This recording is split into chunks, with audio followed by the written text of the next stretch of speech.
इस बार शब्द कम पड़ रहे हैं लेकिन ज़मीर अब भी जागा हुआ है। 22 अप्रैल को पहलगाम में हुए हमले ने देश को झकझोर दिया था। मंदिरों में आरती के घंटे चुप हो गए थे और सड़कों पर मातम पसरा था। 2600 थे फूलों से सजे नहीं, खून में सने हुए। लेकिन उस पर दुनिया चुप थी। संयुक्त राष्ट्र की इमारत में खामोशी गूंज रही थी, जैसे पहलगाम में किसी का खून नहीं बहा, जैसे किसी ने कुछ देखा ही नहीं। और अब भारत ने जवाब दिया है। नाम रखा गया ऑपरेशन सिंदूर। सिंदूर का नाम इसलिए चुना गया क्योंकि यह एक गहरे सांस्कृतिक संदर्भ को व्यक्त करता है। हिंदू समाज में सिंदूर का रंग और उसकी मौजूदगी विवाहित महिलाओं की शान होती है। जब इसे माथे पर लगाया जाता है तो यह न केवल एक शादीशुदा जीवन का प्रतीक होता है, बल्कि यह एक सुरक्षा और समर्पण का भी प्रतीक है। भारत ने इस नाम के जरिए उन महिलाओं के लिए न्याय की एक मिसाल पेश की जिन्होंने अपने जीवन साथी को आतंकवादियों के हाथों खो दिया था। यह नाम उन महिलाओं के लिए एक सलामी थी जिन्होंने अपनी जिंदगियां, अपने स्वप्न और अपने सपनों के राज खो दिए।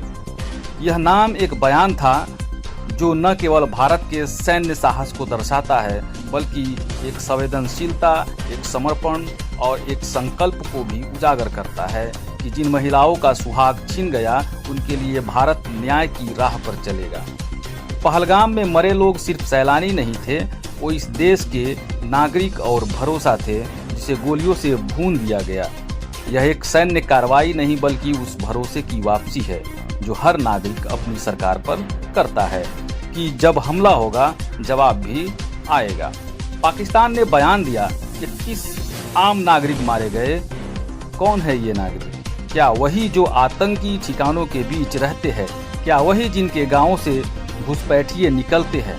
पाकिस्तान की सरकार हर बार की तरह इस बार भी आंसू बहा रही है, मगर ये आंसू इंसानियत के लिए नहीं, साजिश के लिए है। प्रधानमंत्री शहबाज शरीफ ने कहा, भारत युद्ध चाहता है।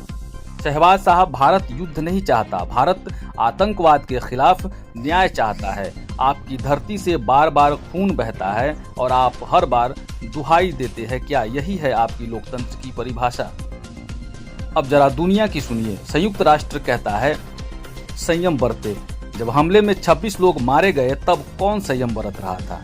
जब जैश और लश्कर की फैक्ट्रियों से जिहाद का माल बनकर कश्मीर भेजा गया तब क्या आप वीजा बना रहे थे? व्हाइट हाउस ने कहा, भारत को आत्मरक्षा का अधिकार है।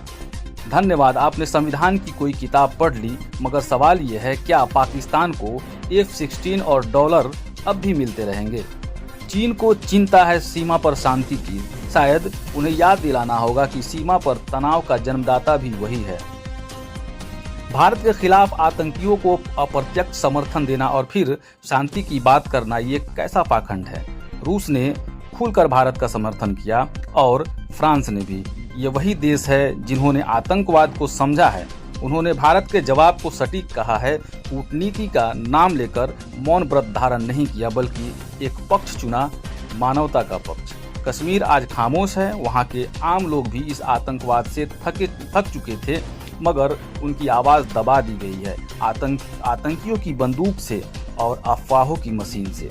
ऑपरेशन सिंदूर कोई जीत का जश्न नहीं, यह एक जवाब है उस दुनिया को जो हमारे मरने पर मौन रह जाती है मगर हमारी कार्रवाई पर सवाल खड़े करती है। शब्दों का युद्ध अब थमना चाहिए।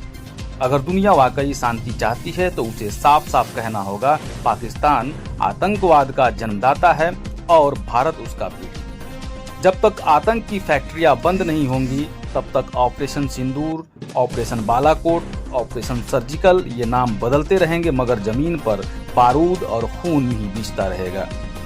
और आज सवाल यही है, कब तक दुनिया की अदालत में भारत को सफाई देनी पड़ेगी कि हम आतंकवाद के खिलाफ है, न कि युद्ध के पक्ष में।